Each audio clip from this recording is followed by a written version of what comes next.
Isang maganda pagpalang araw sa inyong lahat. October 14, 2024. 12:15 na in the morning.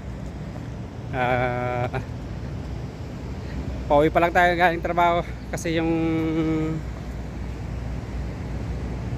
schedule natin is 3 p.m. to 12 midnight. Tarang ganyang buhay. Gusto ka na yun naman mga kababayan ko, saan man sulok ng mundo, walang ganyang buhay. Gabi na, kailangan lang talaga ng sakripisyo. At ito, pauwi pa lang tayo. So buti na lang, malapit lang dito yung trabaho ko sa may aking accommodation. So napakahirap mapalayo sa pamilya. Pero kailangan natin magtiis. Parang ganyang buhay.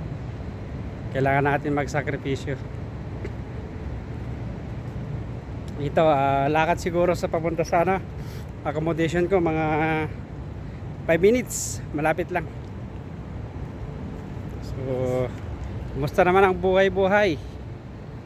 Mga kapwa ko OFW sa mansulok ng mundo, pa-comment naman dyan kung saang bansa kayo nagtratrabaho.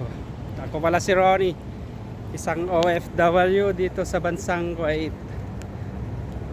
Pa-support naman ang channel ko, like, share, and subscribe. So talaga ganyang buhay. Kapag panggabi talaga, ating gabi na tayo umuwi. At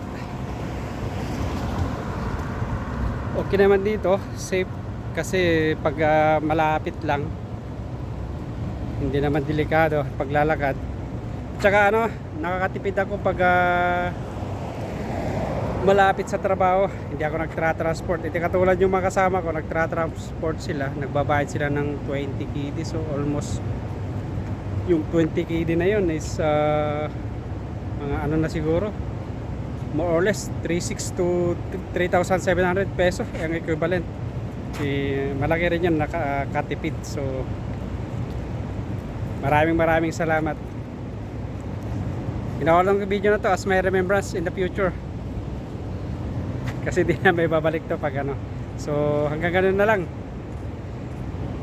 Kita-kits sa mga susunod kong videos. Have a nice and great day to all of you. Again, pasupport ang channel ko, Ronnie Motilla Vlogs.